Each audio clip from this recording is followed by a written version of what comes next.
Good day! This presentation is about the municipality of Dumaran, Palawan.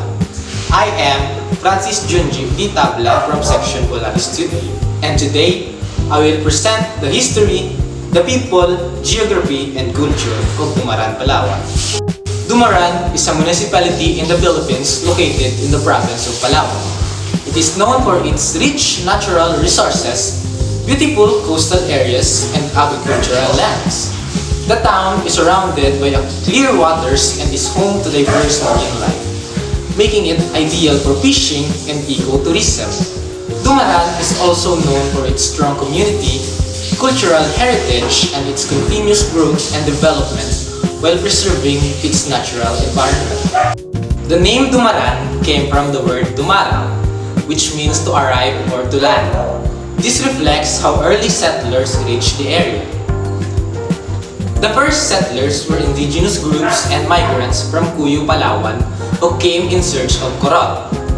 Historically, Dumaran was once a part of the municipality of Araceli from 1903 to 1960. It officially became a municipality on June 18, 1961. One of the most significant people in Dumaran is Alfredo Vizawas. He served as the first mayor of Dumaran from January 1, 1961 to December 31, 1967. As one of the notable local leaders, he played an important role in establishing the local government. Through his leadership, he contributed to the development and governance of the municipality, helping shape Dumaran into what it is today. At present, the municipality is led by Richard R. Herrera. He has been serving as mayor from July 1, 2022 up to the present. He is known as a dedicated local government leader who has served the community through public service. He has contributed to various municipal development programs and has led Dumaran in achieving its status as a first-class municipality. Dumaran is considered a tropical paradise. It encompasses a portion of mainland as well as island.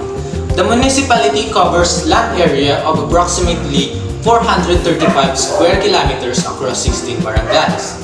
It is covered in evergreen forests surrounded by bright blue seas.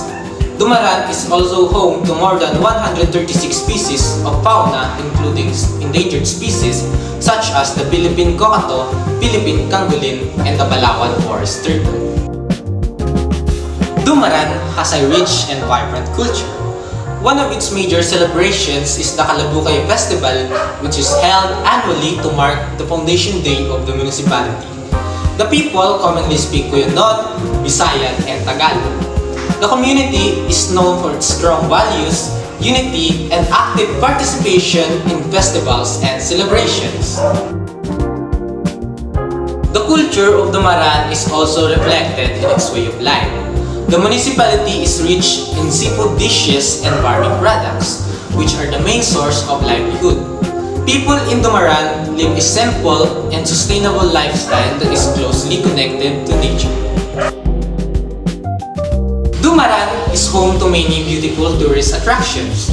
This includes the Calampuan Island, Rinampacan Island, Spanish Port, Mount Turing, Banawa Sandbar, Maroy-Cruyog Island, Paranog Beach, and Ilian Falls. These destinations showcase the natural beauty of Dumaran and make it an ideal place for tourism and relaxation. In conclusion, Dumaran, Palawan is a municipality rich in history, culture, and its natural beauty. Its people, leaders, and environment continue to shape its identity and future. That's all. Thank you for listening.